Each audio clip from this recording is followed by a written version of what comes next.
tips para kumita tayo ng malaki dito sa bonus program ni Meta. So guys, bibigyan ko kayo ng idea para kumita tayo ng malaki dito sa bonus program.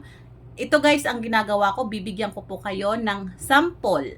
Dahil kapag meron po tayong matataas na comments and reactions sa ating mga public post, ay kikita po tayo dyan ng malaki. Kung ikukumpara nyo po ito sa kita sa Ads on Reels, mas malaki po talaga ang kitaan dito sa bonus program.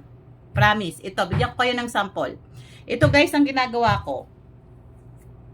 Sa picture po, pag nag-upload po ako, hindi ako basta-basta nag-upload ng picture. Nilalagyan ko po siya ng text or caption na maganda na kung saan ay magkakaroon ito ng interest sa mga followers ko at sa mga makakakita nitong post ko.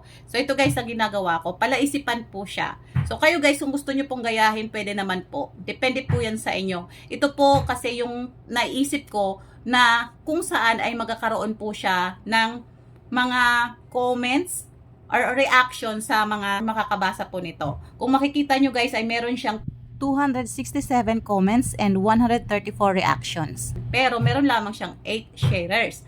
Pero magkano ang kinita nito? Ang kita po nito ay nasa 0.47.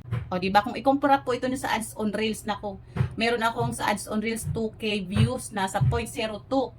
Nung nakaraang araw ko pa siya pinost. Ito guys, hapon ko lamang siya pinost. Halimbawa, isa pa, idea, sample. Kung wala na po kayong mga old pictures sa inyong mga cellphone, nauubusan na kayo ng mga i-upload ng mga picture ninyo, pwede po kayo mag-screenshot.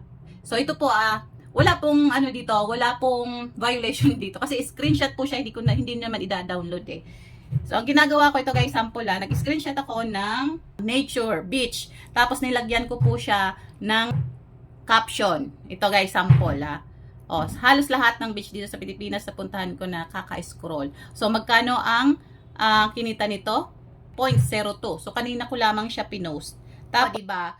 Kaya dapat guys, bago kayo mag-post ng inyong mga picture or kung anumang text, ay kailangan nyo talagang lagyan ng mga caption ng maganda na pwedeng magkaroon ng attention or kukuha nyo yung attention ng inyong mga followers or makakabasa nito. Tapos tiyak na talaga na mag-comment sila. Napansin ko guys, kapag mataas yung comments and reaction, ay mataas ang kita. So, ito pa sa text. Nagpo-post din ako ng mga text. Kung ano nang maisip ko. Ito, sample. Mas okay na yung kaunti ang kaibigan kaysa marami nga puro plastic naman. Diba? Maraming makaka-relate dito. Yun. Dapat yung mga pinopost nyo ay makaka-relate o makuha nyo yung interest ng inyong mga followers. Yan, nahook nyo yung attention nila. Ito ay mayroong 7 comments at mayroon siyang 31 reactions, may 11 shares. So, ang kinita lamang nito ay 0.04. So, kahapon ko siya in-upload. Ayan. Diba? So, kung ikukumpara nyo ito sa kita sa Ads on Reels, guys, mas mataas ang kita nito kaysa sa Ads on Reels. Kaya kung ikaw naman ay wala pang Ads on Reels, pero invitado ka sa bonus program, i-set aside muna si Ads on Reels. Mag-focus ka dito sa bonus program ni Meta. Dahil isang buwan lamang to. So, kailangan mong mag-upload ng marami. Mag-upload ka sa umaga, hapon, at gabi. Kahit tigdadalawang upload yan. So, total of 6. So, kapag nagkaroon yan ng matataas na reaction and comments, tiyak na malaki ang kikitain mo dyan. Kaya ano pang ginagawa nyo?